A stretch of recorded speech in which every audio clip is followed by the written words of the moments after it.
Number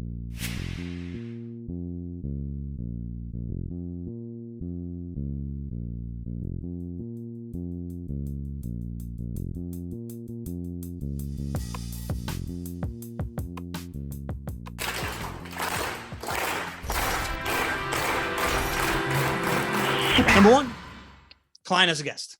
This one you've probably heard of if anybody's ever pitched you a podcast or you've really seriously looked into having a podcast.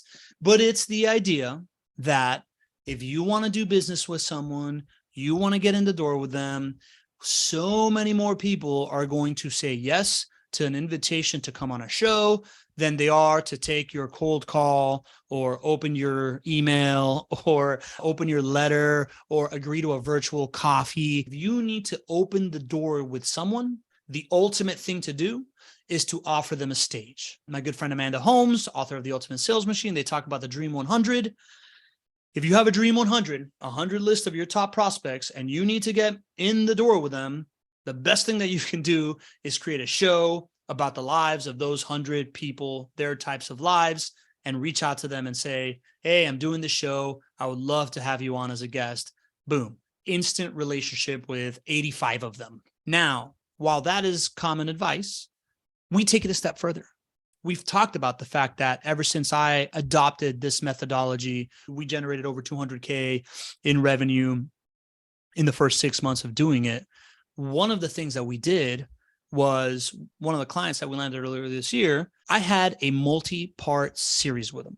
It doesn't have to just be like, come just be a guest. For this, they're a trade show booth production company and a brand activation company. I am somebody that likes to talk about networking.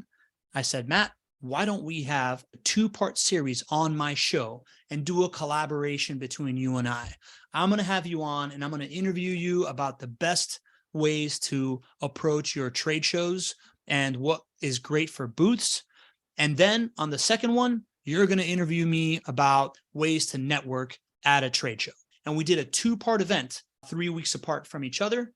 And what happened was during those 2 events, I had established a relationship with him already. I knew that we were of the same mind. I knew that he was interested in a platform like this, but I was able to let him live it. I was able to let him experience what it would feel like. He was there answering to some of his audience because we send out emails to his audience, which has now overlap with my audience and my own audience. And he was able to feel like what it would feel answering questions from people that showed up to watch him. And he got to experience it more than once. So this idea of client as a guest, I think, is very undervalued in that most people just think, well, it's like an ABM play. I'm just going to try to get somebody on my show and then I'm going to try to sell them. You're not going to get to a sales conversation with somebody that's still on the getting comfortable with the idea stage. So what you can do is create multiple opportunities to interact with them. And something like this, co-brand, share the stage together, let them see how they like working with you. For me, it's one-to-one because my product is this experience, right? And I sell this as a service. But even if it's not, even if you have a different type of company, they can still get the feeling of what it's like to work with you. They can still get the feeling of your professionalism multiple times if you are setting them up to succeed and you're making them look good. They start to see you as an ally. And the more that you do it, the more that they see you in that role. And that leads to them believing that they can work with you. So that is one of the ways to do it, client as a guest. Second is client as the audience. We've landed multiple guests that have come to the show just because, again, I was doing the noise to signal. They came to the show. They saw me speaking with an expert in my field, holding my own, contextualizing the problems and the methods and what I was talking about to them, and they believed it, right? It is what they needed to just understand that it is real. JWB, right? Our big case study that generated $40 million year one with this methodology. When COVID hit in March of 2020, them being able to have their clients in the audience was enormous. They sell turnkey rental income properties. All of a sudden, the world shuts down and people don't know if everybody's going to lose their job and they're not going to be able to collect rents. And there's eviction moratoriums and all this stuff. The ability to host a press conference and the co-founder of JWB to just show up every single week and say, hey, our occupancy rates are still this. We believe that property values are going to continue to go up because of this data, and just continue to show up week after week. That saved him, A, it was able to calm down the masses. What would have been the alternative to doing that? Phone call by phone call? Instead, he just got to address 100 people at a time every single week. So having your client as an audience is a way to create LTV, lifetime value of a client, because they get to continue to interact with you. And it's also a way to warm up a prospect by allowing them to see you do what you do and sound really smart and see you from the stage. The brain justifies what it sees. So when your brain sees somebody speaking on a stage, it says, oh, well, I'm in the audience and they're on the stage, so they must be an expert in this much more than me. So that's one of the foundational principles of what we're doing here. You're watching me give a keynote, and since you're in the audience, you probably think I'm smarter than I am. It's just how the brain works. So those two things are really valuable, right? Client in the audience is another way. And again, this is probably something that you have heard before. Third, content as a gift. This is like those darts that we were talking about, right? If you're talking to a prospect and they believe that your product is the solution, but there's still a little bit of a bridge that they got to cross. Maybe there's a problem that they need to solve. I'm just going to use myself as an example. Maybe they think, I want to launch a live show, but I need some kind of help in order to do that because I'm too busy. If I were to understand that about them and then host somebody who's really good at finding virtual assistants that help people manage their content streams and their calendars in live shows and teach how you would hire someone for yourself because this person's an expert in doing it, or you can hire this person. I can take that piece of content and send it to that prospect. And now that prospect is thinking, oh, well, I thought it'd be way harder than I thought to train somebody up to be my assistant to then be able to open up myself to do this. And they are just as likely to do business with my guest as they are to implement the strategy. And then boom, we've crossed that bridge and we're ready to go. So content as a gift is a major thing that you can do on these shows. Again, you need to be able to repurpose it. You need to be able to send it to them in a specific way so that it's easy to consume and is not too cumbersome for them, but it's absolutely an option of something that you can do when you have one of these platforms. You don't even have to solve something for them. If you are just apt enough to know that they are a big fan of somebody and you were to create a show with that person, you can send it to them.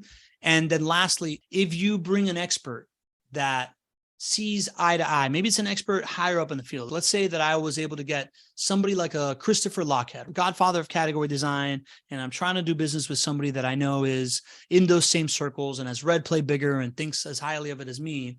And I'm able to have a conversation with someone like that. And in having that conversation, I'm talking to Chris and he says something and I respond with, oh, well, let me use an example. And I will call out an example of exactly somebody that is a prospect of mine. And then he provides a solution for what they should do. And you pony up, you double down on that and say, yeah, that's right. I think that is a good thing. And then my thing would fit into that. And I could see how that would be a thing. Now you get this social validation from another expert.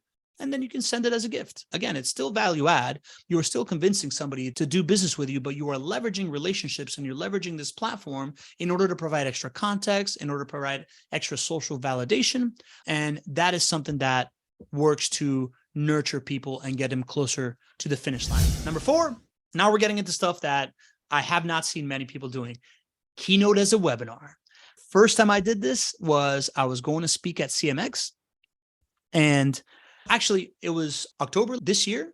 I had a keynote at CMX, keynote at the Badass Business Summit, kind of the same keynote, adapted to the audience, but I really wanted to practice it. So I hosted my own show and I said, sneak peek at my keynote, come check it out. Now, what ended up happening was, I got a super valuable rep in, right? Like there's nothing like live audience practice of delivering your presentation ahead of time, getting feedback from them, getting the nerves out, going through it one more time. That isn't just in front of a mirror or by yourself pacing around in this room, which I've done many times. It's a really valuable rep. 2, when I hosted that for the first time, the audience that showed up for that show was a very different audience than normally shows up. There was some really high level people in my email list that don't normally show up to shows that showed up for that one. And they got to see me as an expert in my field. They got to see me on stage while they were in the audience, all while I did this and created this live show persona And so now the impact of what I want to say at CMX and at Badass Business Summit gets to go further than just for the folks that had bought those tickets, right? It lives on my podcast and it lived live in front of folks that showed up. So that's another lightning strike strategy. Number 5, this is something that we developed in 2021, the webinar panel. We had a client that wanted to be the Shopify for online cohort education, startup, pre-seed funding, and we built a show for them in partnership with them. And they were getting to the point where they were worried about their burn rate and needed to really fill the pipeline. They needed to go into transactional mode. It was time to make some sales. And they were just bashing their heads around what they could do that could fill their pipeline really quickly as they went around the funding. We identified that they had 3 main verticals that were very fruitful to them in the online cohort class space. 1, chess. 2, music. And 3, languages. So what did we do? We reached out to the 12 best known teachers in this field, in each field, and said, we're going to have a special event about what it takes to become the number 1 person in your field. And since you're the number 1 person in your field, we would love to have you be part of this panel. And then we chose from the 4 biggest ones that responded and had them each on. So we had 3 separate webinars, 1 per vertical, of what does it take to be number 1 in your field of this? And we emailed it out to a list full of those people. So now what happened? Out of the 10 people that we reached out to, about 8 responded. We hosted 4. The other 4 we invited to the show to be a part of it. All 8 of them in each different vertical took demos with them, and they landed a whole bunch of other demos from the people that showed up to the show. What is the difference between that and a webinar? The difference between that and a webinar is that A, it's a show. So you're not showing up salesy. You're showing up as somebody that is promoting thought leadership in a special place, and you're just compiling a whole bunch of people right into your pipeline. But because you have this show that you've been doing, it doesn't look as that play. And it is a genuine value add, but it's also a genuine sales development mechanism. But as long as it comes out sincere, people pay attention, people show up. So we did it. They got them all in the pipeline. And guess what? We also were able to create content magnet stuff out of that too, because now we had the top 4 pieces of advice of the best chess online educators, the best music educators, the best language educators. So that was a really good lightning strike that we uncovered that we can do once we know how to use this methodology to fill your pipeline. And we've done it a couple of times since. 6, conference lead capture. So I don't know if you have been to these. I've been doing a lot of these recently because I've been going to a lot of conferences.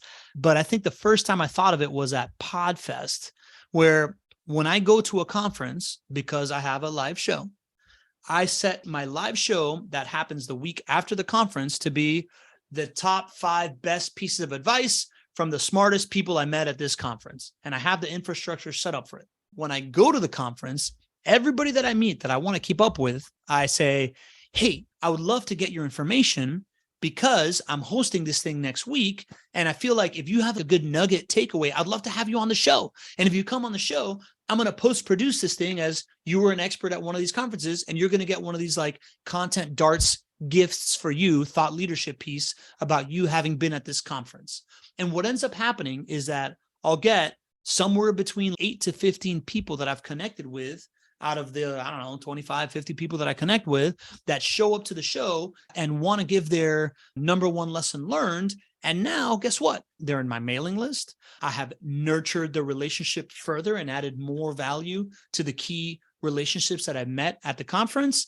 And everybody loves it. It's like the reunion after the conference. If you go to a lot of conferences, it's got this like summer camp kind of feeling. And to get to tap back into that when you're done with it and just get that juice one more time of like, man, how great it was to all be in person, all these great people that we met, all these cool things that we learned, and just deliver that experience. I look at the attendee list who's here right now, and I believe that the majority of you have been a part of this. And it's an awesome feeling. And it's a great way to go from, oh, I met you at a conference and I'm going to follow you online, to I immediately have something to invite you to. In my networking speaking points, I talk about this idea of being inviting. It's one of the big things that I gained from being part of nonprofits. And it's this idea that if you meet people and you want to get to know them better, it's really hard to ask someone to meet you for coffee. It's just a big ask, or breakfast or lunch or dinner or whatever you're going to do. If you have these things to invite people to, a charity fundraising event or like a networking event that you can go to, it's a low friction ask of getting a bunch of people together that allows you to nurture that relationship one more time and stay in your ecosystem. When you do it with a live internet talk show, you're also building your email list from it. 7, this is my favorite product that I have ever come up with, the Tradeshow Podcast. We have now, there's nobody that we do this for that doesn't say, that was the best thing I've ever done at a trade show. We're going to do this from now on. In fact, I just recently had to go fundraise for my company, and my fundraising mechanism was pre-selling these trade show podcasts for next year. Everybody that I offered to said yes. Here's how it works. If you have ever had a trade show booth, it feels like a fishbowl, right? You're standing behind this table.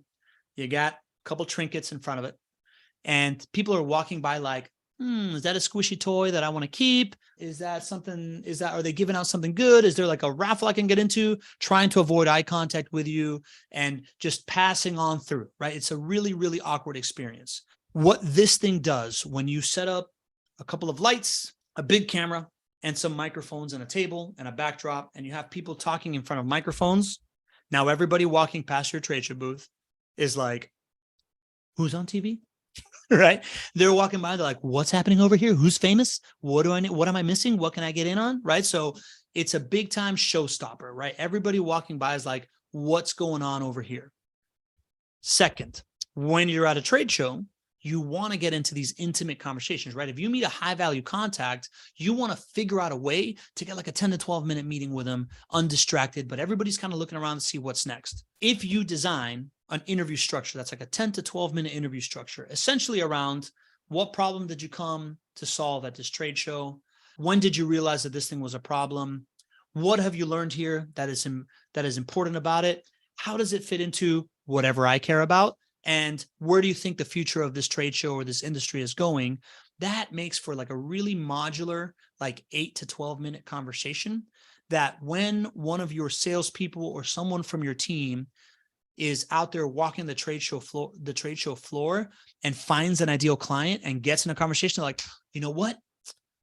That you just brought up is really smart. You should come and be at our Thought Leaders of HIMSS 2022 podcast that we are doing a mini series on at our trade show. You want to come talk to the CEO and be on a podcast? Guess what?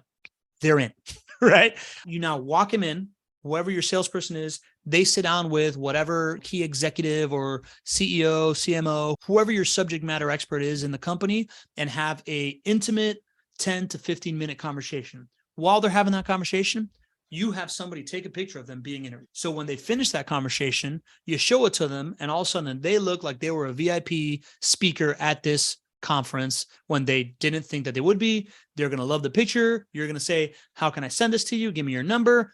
Boom. You just captured their cell phone number and you have their information there. Perfect moment to get the rest of their information, scan their badge, whatever you're going to do.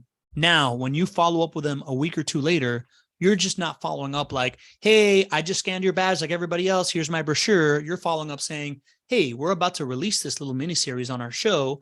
Let's hop on a call so I can understand what the description is going to be. And oh, by the way, here's what we do. Are you guys interested? Right? Man, when you create a way to attract better attention at the trade show, you give them this experience, you give them a little bit of content as a gift, right? When you give them that picture of them being interviewed at the trade show, chances are they're going to put it on LinkedIn. And if your backdrop has your brand on it, you're winning the trade show, not just in person, but online. And then you have a differentiated follow-up mechanism. Buddy, you just won that trade show. And if you have a show that already has some kind of like establishment, they don't question it. They're like, yes, I want to be on the show. I'm in. They do it. You get the highest quality relationships and you win both in person and online. Another thing that we do, probably not something that you're going to do, but part of our service is because we designed this modular interview, we have our team in the Philippines that's ready to go so that on day one, whatever we upload, we know how to turn that 12-minute interview into like a 1.5 minute, 2-minute sizzle reel. because we know what the things are that the person hits, and we have pre-populated kind of like lower thirds. So now the salespeople are showing up the next day and saying, oh man, that was great meeting you. By the way, we made you this little video of you getting interviewed on our show. That one always goes on LinkedIn, always wins the trade show. It's just a phenomenal way to do this, right? So if you have a show and you're doing this and you built up the capacity to repurpose, man, this is the biggest no-brainer in the history of mankind. Tradeshow as a podcast, my favorite. Number 8, this was the punchline for my keynotes that I did this year at CMX and at Badass Business Summit. And it's this idea that one of the big lessons that we learned from the JWB case study that at the end of the year netted $40 million in revenue was that those $40 million, the majority of that revenue came from, we were having, by the end of the year, we'd have 40 to 60 people show up per show, 2 shows a week. So it was about 100 people, but it was a group of about 30 that showed up to every single show that we could trace the majority of this revenue and transactions coming from. And those were the folks that really bought in and highly increased their LTV with JWB. They were the folks like Lee who would take time out of their day to be on the show. Somebody shows up and they don't really understand a concept. So because we have a community, they hop on the phone with them and explain through them. And they're not talking to a salesperson from a company. They're just talking to an educated consumer that does business with a company, what we call a super consumer. Or just the fact that when someone's about to do business with you and you have a live show and they show up and they're just checking the box to see if you're real, and they realize that you're talking, and there is, right now I've got 10 folks that are interacting in the chat and validating the things that I do and clearly know each other and have all become friends, they immediately get convinced that you're real. They immediately trust you way more than they would have.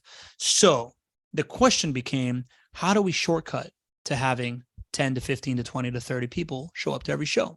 And our answer was create a cohort class.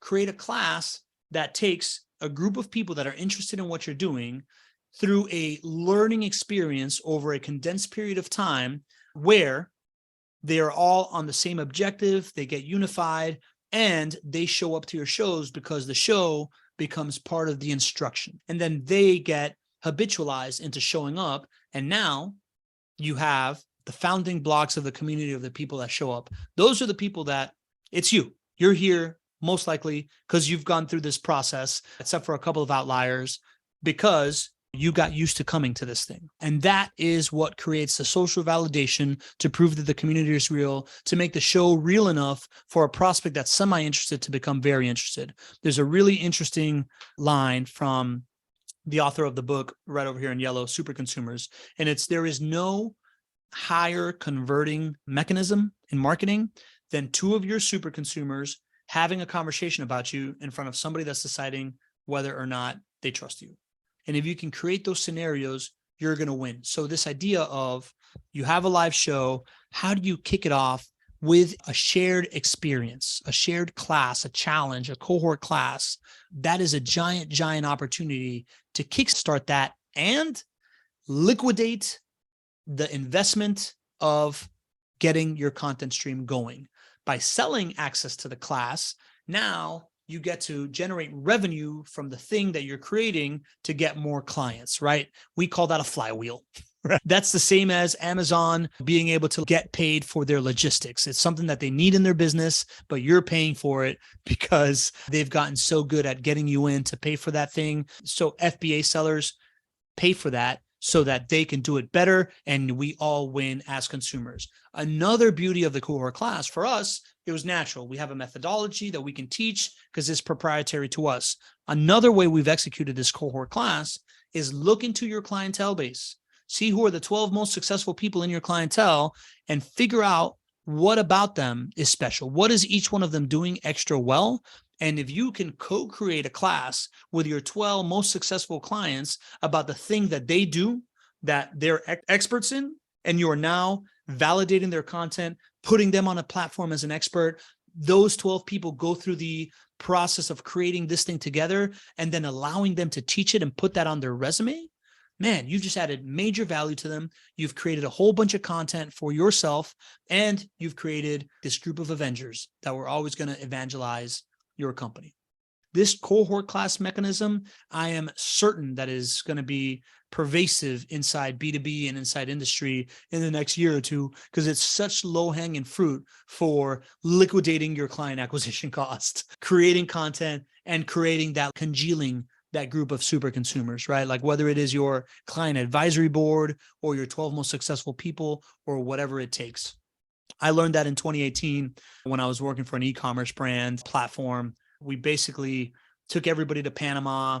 We performed this SWOT analysis, gave everybody a way to present their business in a standardized way. And we realized what each person was really good at, turned around, took those learnings, implemented it in our business, and made a course called The Business of E-commerce. And we sold that thing for $5,000 a pop. It totally saved the company that I was working with. And it led to future events. Because if you can host this cohort class with your clients and it's successful, the next thing is you have speakers for an event and people that have learned from them that are going to want to go to the event. So the cohort class is a really, really attractive proposition. If you haven't looked into it, happy to talk you through how we've done it or how we're going to be helping other people do that. Not a product for us yet, but it's coming. The VIP event. So if you're going to go to a trade show or a conference, you can spend all this money on a trade show booth. If you're going to do that already, the podcast is the move. If you haven't bought a trade show booth, here's what I suggest. And this is what we did November 2021 with a telecommunications company who last minute decided to go to this trade show, didn't have a booth, was about to blow the money on a booth last minute. And I said, wait a minute, this was in Vegas. What we did was we rented the penthouse suite of the Cosmopolitan Hotel. And instead of paying $25,000 for booth space and $80,000 for a booth, we spent about 10 grand and got a really awesome place to stay, like hangover style, 2-bedroom suite overlooking the strip with a balcony. It was really, really cool so that we could stay in it and host events in it. And what I did is I called up my friend Amanda Holmes, who I knew was on the tour of promoting the Ultimate Sales Machine. I said, Amanda, if I can fly you to Vegas, can we create a VIP event for this industry where you're going to be the speaker? And what we're going to do is we're going to invite the 20 most influential people of their clientele that are going to come up here to listen to you speak. And we're going to bring a camera crew. And I'm going to tweak your content a little bit. We're going to open up space in your programming, in the keynote that you're going to give, which I believe was the 10 time-saving secrets of billionaires. And we're going to stop it for a second and we're going to go around the room and everybody's going to give their best time-saving secret, their best efficiency advice. And we recorded all of it. We recorded her speaking and we recorded everybody talking. And at the end of that, because we know how to repurpose content, we post-produced it to show each person giving their piece of advice next to Amanda giving one piece of advice. So it made it look like, A, they were part of this VIP event. We made a flyer that was like the Ultimate Sales Machine VIP event at the Cosmopolitan, like penthouse, blah, blah, blah. People come up. They get to this intimate conversation. They have this wonderful evening experience. And then their gift for content is them looking like they were part of the programming for this awesome VIP event. That thing completely crushed as well. And for less than the cost of a trade show booth and trade show space and all these things, I got to stay at the penthouse suite in the Chelsea penthouse in the Cosmopolitan Hotel in Las Vegas. And none of that is doable. I mean, you can do that type of stuff. It becomes a lot easier once you have flexed this muscle. Once you have created this platform where you're having interviews with people, this allows you to feed the experts that you're going to need to pull off stuff like the cohort class or the VIP event or the social validation of the trade show podcast booth, even the conference lead capture. If you just have some kind of platform where you're interviewing people and it becomes a special series of that, that's all the validation you need to make that happen.